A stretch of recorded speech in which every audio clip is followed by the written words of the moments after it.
Hey Internet, KPopHistorian here coming at you live once again through the power of the Internet. Now, this is probably the first time I've ever done a video like this, as in this is not the snack fever boxes I typically like to do.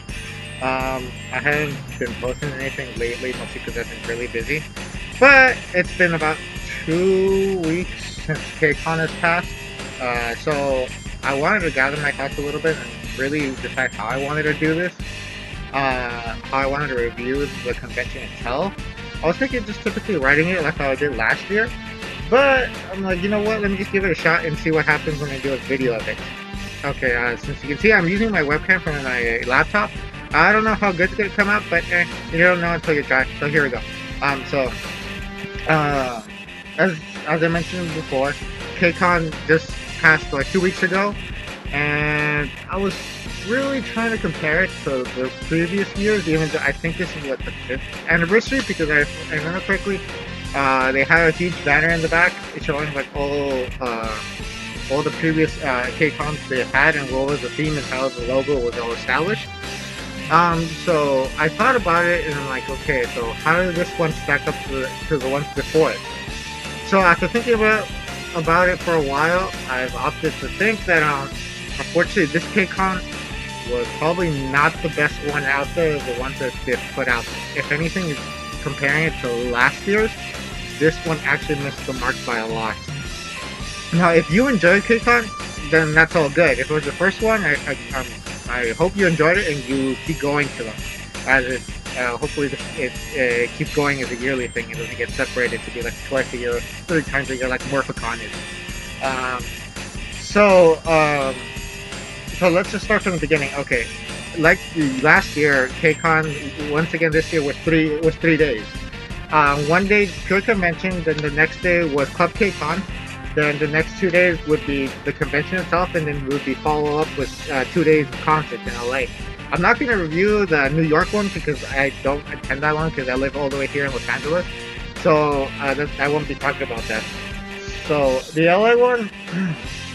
Where should I start? Well, I guess the first thing to start is the check-in. Last year, the check-in was very smoothly, went by quickly. They did the same thing last year where they allowed people to check in on Thursday, but I don't know what happened this year. That I'm gonna go on the assumption that people did check in on Thursday and then checked in on Friday. Now, if you guys frequent Facebook, Instagram, even Twitter, there was a lot of people complaining about how long the line was to check in and take on Friday. I saw posts of people being there at 6 in the morning, standing in line for 3 to 4 hours just trying to check in. Even going as far as saying that they waited all day on the line, and the minute it hit 5 o'clock, they were told they had to go home because the check-in, well, at that time the convention was over and Club KCON started at 6. They were told they had to leave because they were closing down the convention center. Like, what in the world happened? I personally went there around 11, and unfortunately I couldn't get in. I saw the length of the line that was stretched all the way outside. I opted not to wait in line and I just sneaked inside and just stayed there and just surveillance the whole situation and saw how they were handling it. Okay, first of all, I gotta mention the people they have that were in charge of the line were extremely rude. I don't know what was even up with that. Last year I went in there, probably stood in line for maybe 10 minutes, bam, paid, went in right out. Well, not paid, checked in, bam, went inside already. Didn't have a single issue at all. The people were very nice. This year, the ladies and the gentlemen, most of the ladies, were really rude. Any person that would come up to ask them questions, they would automatically get shooed off. And I'm here thinking, you guys are there to answer the questions of all the people because they have no idea where the line starts, where the line ends, where they're supposed to go just to check in. Nobody even knew the line started outside. They assumed it was inside because there was no clear indication where the line was, as this was a huge gap from the entrance of the LA Convention Center to the actual line where people were checking in. I went outside and walked the whole thing and saw how long that line was, and I think it was even hilarious where one of the people even yelled at what once he checked in, waited 3 hours in line for this. I'm like, wow, that's a long, I mean, that's a dedication right there. I myself couldn't wait that long. I think I left like around 1 when I saw there was no way I was gonna get in. I made the assumption, okay, this line is way too long. By the time they get to me, even if they get to me, it's gonna be too late. So I thought, you know what? I'm not gonna screw it. I'm not gonna wait. I'm just gonna leave. Of course, there were negative side effects to that. I lost $20 because I paid $20 to park there. So $20 that I'm getting back. The gas to get there, because I don't live directly in LA. I live about 30 minutes away from LA. So that's a little loss right there as well. And also, another thing that bugged me, and I think it bugged a lot of people. A lot of people paid for the 3-day pass. Not everyone was able to check in on the first day, and KCON refused to give refunds for the days you didn't go because you weren't able to get in. I completely saw that as unfair. I actually emailed KCON about this, and the response is, according to the terms and agreements, they do not offer refunds. This is fine. I'm like, okay, nothing I can do about it. It is stated right there, you can't get refunds. So I'm like, okay, from the way you saw, you're gonna get a loss from this either way. But I'm like, you know what? It's fine. I personally went there just to see how the convention is gonna be. It was very bad, the check-in. I think what they need to do is add more check-ins to the P5 and the convention only, or separate that into a different section. Because literally, I thought the line for P1 and P2 were extremely short. Even the Platinum VIP, whatever they called it nowadays, was extremely short. Maybe two people there, and the person was just standing there. I didn't see no way how maybe they were like, okay, the P1 person isn't doing anything. Let's just grab like 10 people at a time and put them on that line from the P5 to move this along. I myself work in retail at this moment. So anytime you see a long line, you try to do whatever you can to shorten it. Unfortunately, the people that KCON or Mnet America hired to take care of the process didn't do a very good job at it. You gotta get them through quickly so everyone can get in and have a good time. So I myself did not go for the first 2 days just because I saw how big the line was, and I didn't see a point to it at that time, at the moment. So yeah, so I saw that a bunch of people lost money just by waiting in line. Pretty much lost their whole day. So it didn't really make a whole lot of sense to me why they couldn't either add more people or just do that. They could easily grab, like I said before, 10 people from the P5 line, move them up to the ones that weren't occupied, and just go 10 at a time. And once the 10 were done, at least that gives, let's say, someone from P1 or the Platinum or the VVIP show up, they can go in there quickly, because there's only 10 people. Won't wait that long, because if you're in the P5, you're really not getting that much. You're only getting your wristband and your the booklet, and maybe some I think a voucher so you can get your goodie bag if they still have them. And then that's it. We shouldn't take no more. On the last day, we finally went to KCON. Took no more, maybe for them to check me in and everything. No more, maybe like 2 minutes. So 2 minutes by 10 people, 20 minutes. Right? Yeah, about 20 minutes. The P1 person, I don't think is really going to care at that point, because compared to the other people that are waiting hours, that's faster. So I think they could have done that, or next time add another booth where another person can check in. Another thing, okay, once you go inside, and then I thought they changed it a little bit. It looked a lot smaller this time from what I saw, but then I noticed that on the other side of the convention center, there was another convention going on. They were celebrating the life of a doctor. Unfortunately, for the life of me, I don't remember who it was. I apologize for that. So I think that made sense why the convention looked like a lot shorter, a lot smaller this time. It wasn't as spread out as it used to be, maybe because of the other celebration that was going on at the same time. The dance workshop was added to the main convention floor, and that to me, that was a bit weird. I'm like, okay, that means this is obviously a lot smaller this time. Even though I know it was not in the same room, but you can tell it was smaller. There was a lot of things inside that were missing. Of course, you had one of the things, I even heard this from another person while I was walking around inside the convention.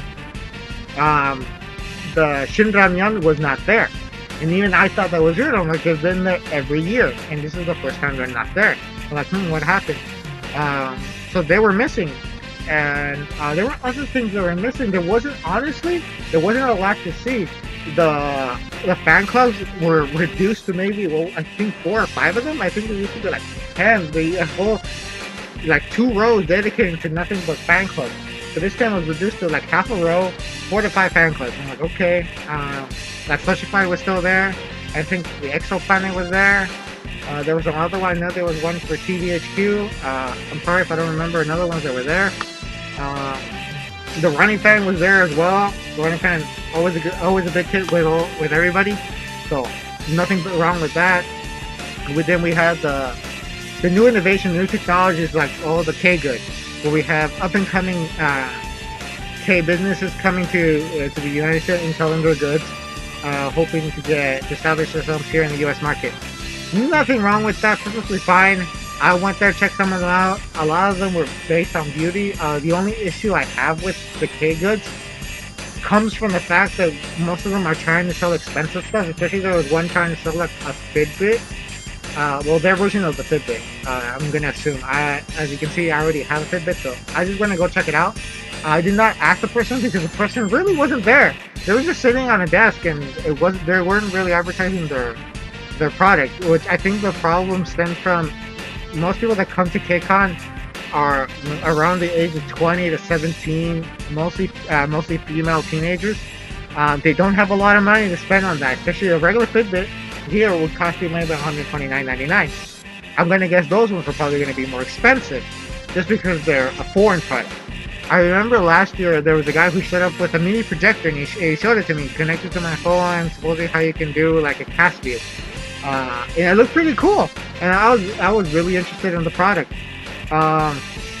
Only problem was it was $500, and it was about a cube, maybe this big. $500, not particularly worth it, honestly. A projector itself costs $100. So I think when Mnet America screens with people that they want to bring to show up the new products, they have to be careful to see who they bring. Sometimes I don't want to sound bad, but I think they're wasting their time if they're bringing someone who's just bringing a very expensive product and not a single one of them. It seems like a failure to me. When it comes to the K goods, the one good thing I have to say is please shop on the last day of the convention. Reason being, most of them do not want to bring their products back. And in the first day and second day, they charge outrageous prices for their items. Like a person was selling a hat for like $30 first day. Second day went down to $25. Last day went to $20. Another one was selling face masks. Face masks wanted $40 originally. Bumped it down all the way to $30, and then of course if you follow them on Facebook, did all this stuff, they would reduce it all the way to like $25 to $20. I don't particularly remember, but it's always good to buy them in the last day. So to me, that was a plus. I always enjoy seeing the new products that they sell, whether even if they're for cosmetics and mostly for women. I particularly am always fascinated by seeing the new things that they come out with. Another thing that I noticed is the bakery. The Tula Juice, I think they say. I think it's pronounced, I'm not particularly sure. Correct me if I'm wrong. Was a lot smaller this time as well. And like it looked like they were compacting everything. I'm like, wow, they really are either overstretched the budget or something. McDonald's wasn't there as well. There was another place. There were actually stations in K-Town. You have to leave the convention and go outside to find these people, because I bought a lot of products from these people last year, and it weirded me out that they weren't inside KCON this year. They were right outside, across the street, go to one of those valet parking lots, and they were right there selling their goods, selling food at a much cheaper price than KCON was. One of the things that I did not like about the vendors that were inside of the convention, where they were selling a lot of K-pop products for extremely expensive prices. I saw the AOA album Good Luck being sold by one of the vendors in there for $40. Go outside to this other vendor, who apparently is not in KCON anymore, $20. Both versions, I don't mean both in a pack, but separate, $20, while the person in the inside wanted $40 just for one, either the weekend or the weekday version. I'm like, okay, that doesn't make a lot of sense. Posters, same thing. A lot of people inside were selling posters $10 to $15. That's very expensive for a poster. Go outside, guy was selling the same posters for $5 each, and he had a lot more variety. So that was also a very negative thing. Not a lot of vendors were inside. I mean, Music Plaza and Choice Music were inside there. Their prices have always stayed the same. They were busy through 11 o'clock all the way to closing. They made a lot of product, good for them. All the other, not so much. I mean, there were 2 or 3 of them that were doing like painting. I don't think they sold any of it because I was looking at the prices, like $304 for portrait. I'm like, okay, that seems a little bit too pricey, especially most people who come for K-pop related stuff. And most of them were about other stuff, mostly anime. I'm like, if you're into that, good. Fortunately, I'm not into anime as much as I used to be, so that was a bit off for me. What else? One of the things that I noticed was the M-Wave market was not there. I was very disappointed with that not being there. Last year, I went in there, I bought a bunch of albums, a bunch of autograph albums, mind you, for a very, very good price, like $20, $15, all autographed by the actual artist. I bought XID's album, I bought Miss A's album, I bought other album. I'm sorry, I can't come up with the top of my head, but all autographed. Very good prices. This year they weren't there at all. So I'm like, wow, I wonder what happened this time. They weren't able to bring products. It's Mnet. So I'm like, you think they stopped products? Don't know what happened this year. There wasn't a lot of content there. There was one thing that weirded me out. They were doing this carrot rating, and I was a bit confused. I'm like, okay, you have to do like the little missions, like get the stamping, like they did last year. Last year the prize was you got to relax in the VIP lounge. And I'm like, cool, that's all right. This year, if you got all the stamps, you did all the missions or bot stuff, I think it was, you got to get a carrot rating. I don't know what in the world that had to do with anything. Not gonna even touch that subject because I didn't understand a single thing about what was the point of that. There was Toyota was there doing like their little. They were doing a little obstacle course. I think they were doing a prize. I'm not sure what the prize was about. You had to do certain missions. You had to sign up with Verizon about something on the tablet. I'm sorry if I don't remember. It was like okay compared to last year where they did like a dancing. Like I think they put a Wii there where you can put a K-pop game where you can do like the actual dances. That was pretty good. This year it was like eh. And they were doing other dances like they're having K-pop groups dance. I'm like okay cool. There's nothing wrong with that. I enjoyed that part. The only problem was it was so crowded that you couldn't really see the people dancing. They were dancing to like XIDs, Hot Pink. They were dancing to Yuna's Red. I'm like, cool, like very good dances. Not a problem with that. Then they had the stage where they do like they bring people to sing and dance, like people within the LA community that are from Korean descent or Asian descent, not particularly sure. I think Collaboration was the one doing it. I mean, they did it last year. I didn't have a problem with that. It was all good. This year, I couldn't understand a single word they were saying. It seemed very quiet, like dead. Or something that the noise, like I guess the speakers would be too high where it sounds all muffled. I was like, okay, that's fine and dandy. They kind of missed the mark there. What else was there? They were also saying that KCON goes outside the convention, where you can buy the KCON t-shirts, the light stick. The light stick was cool. Unfortunately, I didn't buy one. $20 was too expensive for me just for that thing. Posters, a towel which actually looked like a blanket, bracelets, stickers. Whatever you can think of that was KCON related, like actual KCON merchandise, was there. I went there to try to buy them when I was about to leave. Unfortunately, they sold out. That was actually hilarious. It's the first time it's ever happened. I've always bought at least a KCON shirt there for every time I visited. This is the first time I was not able to get one.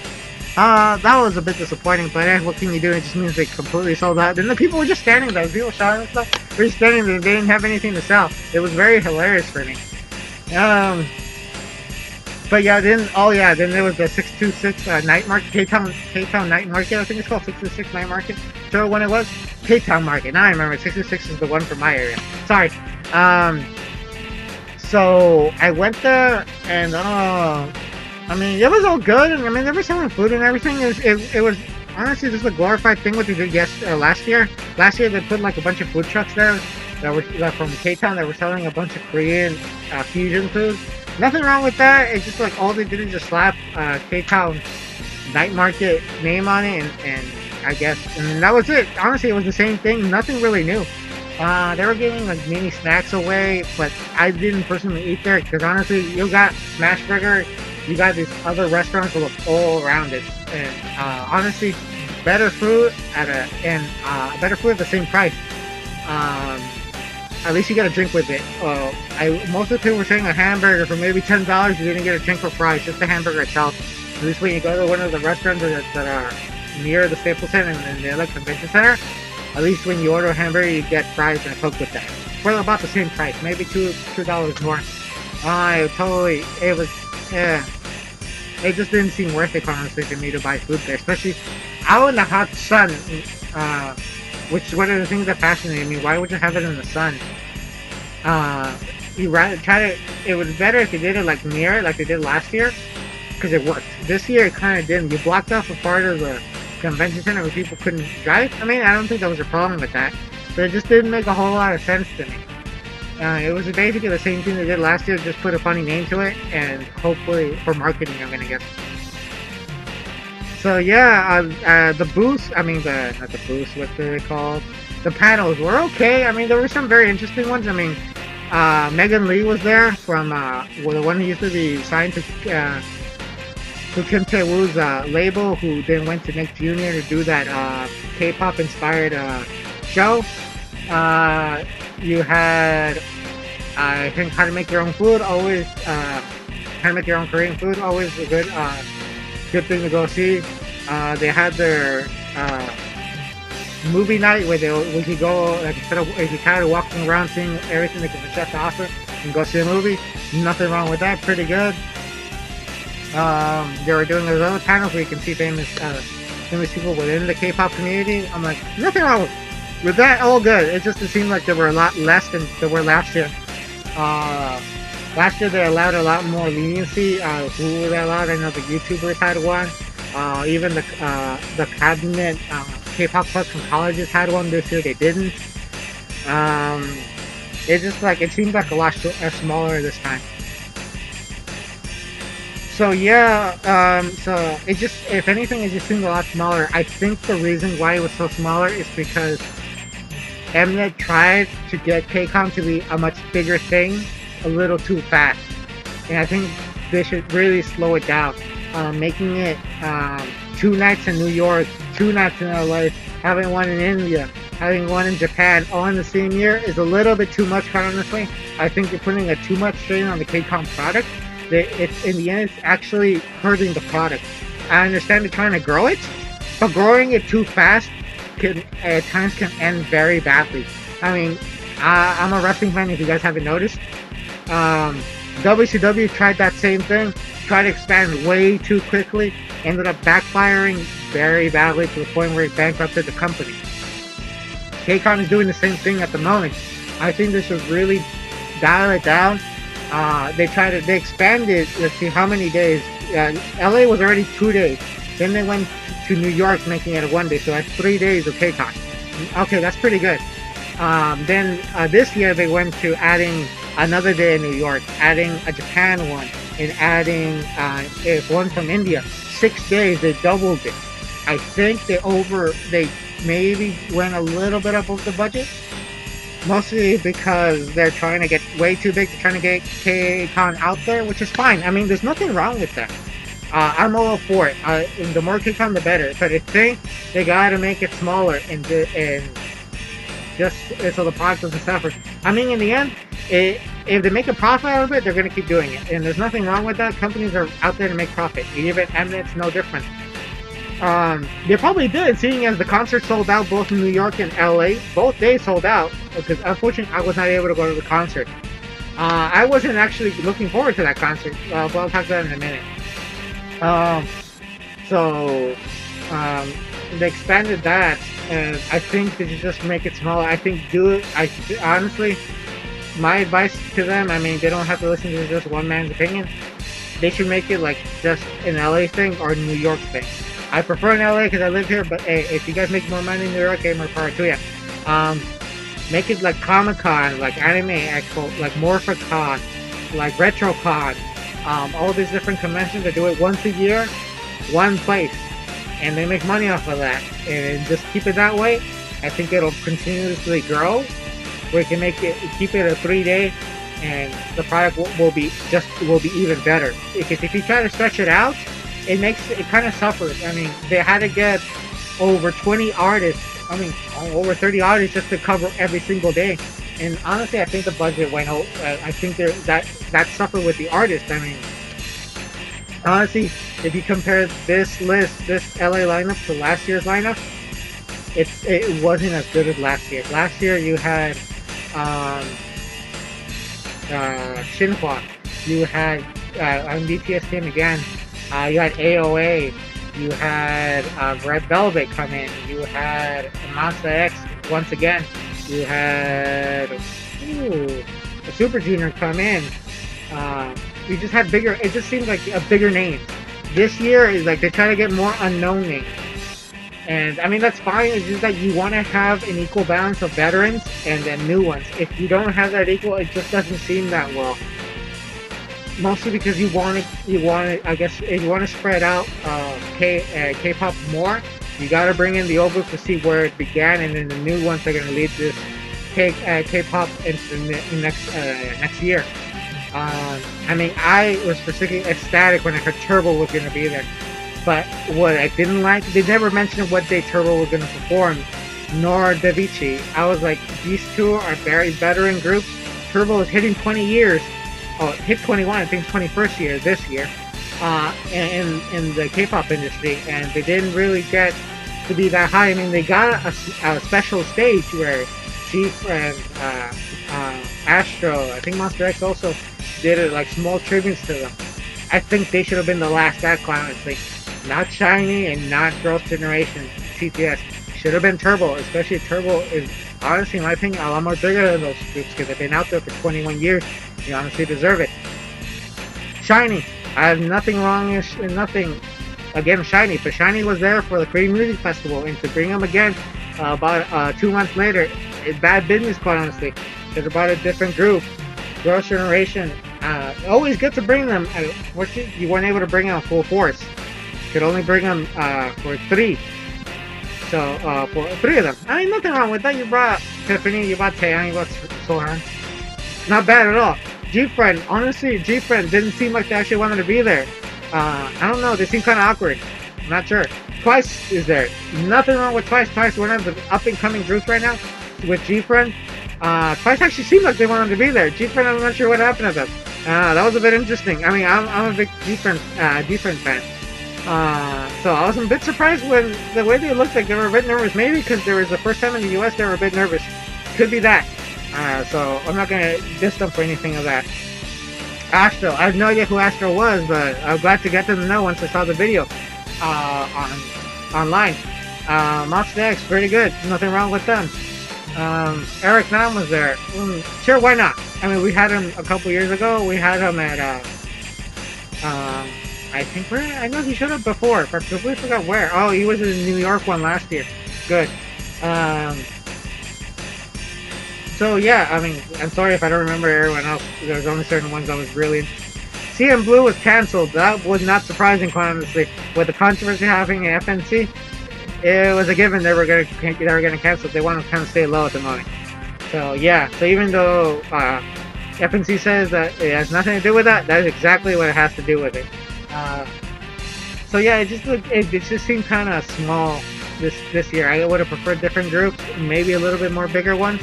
Turbo, perfect choice. If you're gonna go with an SM instead of Shiny, bring a different group. Bring TVHQ. They haven't been. They were here last year for the Korean Music Festival. It's been exactly a year since they've been here. Wouldn't hurt to bring them back. Shiny was here already. A little too exposure kind of makes me not want to see them. Girls' Generation, always pleasure to have them here.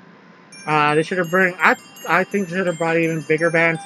Infinite would have been perfect to bring in. Lovelies would have been perfect. Maybe Huna, but I think they were going to the 4-man split, so it probably wouldn't be the best opportunity to bring her. They could have brought other people. AOA was a no because of what happened. FT Island was already at the Korean Music Festival. I'm trying to think of who else you could bring. I think XID you probably could have brought them. They're pretty high right now. I think that would have been the perfect time to bring them, especially to be in KCON. So yeah, I mean that's pretty much my rambling for KCON. If anything, if you wanted me to give it a grade, as seeing the history major and everything, maybe a C. Honestly, it was okay. Could have done a lot better with what they had. It was a disappointment, honestly. I think they should really dumb it down a little bit. Make it exclusive to the West Coast or the East Coast. One of those things. If you want to, but if you want to expand it little by little, not huge leaps. Not make it from KCON being 3 days in different countries, in one country, to 6 days in 3 different countries. It just overdoes it, and I think that's actually bad for it. If you could have done this year, just add 2 days in New York, and the next year add 1 day in Japan. Next year add it in India, and that way, little by little, it gets bigger. I think they're just a huge strength, honestly. I mean, if people are happy, sure, you're more than welcome to be happy. I particularly am not fond of the formats that are going on, but to review, fix the check-in. Make it either people make more check-in stations, or make it Wednesday and Thursday, because I think they didn't anticipate how many people were going to come. Put more stuff in the convention itself. You guys didn't have a lot of stuff. You need to add more. When artists, just make sure the artists haven't been here already performed in the US this year, because chances are we've probably already seen them. I mean, it's always good to see them come here since they don't get to come often. But let's get the opportunity. Other groups, keep doing where you bring new groups here. Just don't bring so many of them, because then it kind of dumbs out the concert itself, because we're not familiar with all of them. Always bring, for one veteran, for 2 veterans, bring a new one. At least that way they can counterbalance themselves. So yeah, that's pretty much it. An overall C grade for KCON. Hopefully it goes better next year. Hopefully I can get tickets next year. This year, I guess because it got so big. Oh yeah, another thing. Don't make them so expensive, honestly. Like $1,000 for a ticket is a little bit asking for way too much, regardless of what exactly the perks are. You guys are not KCON's not even offering autographs anymore. You only did it for the first 2 years and cut that off after that. So yeah. Anyways, thank you for listening to my ramble. If you do listen to this, if not, oh well. At least I tried. If you did like the video, like it. If you didn't, thumb it down. Comment below. If you did like it, if you didn't like it, want to make fun of me, go for it. So yeah, this is the KPopHistorian signing out. So, adios amigos.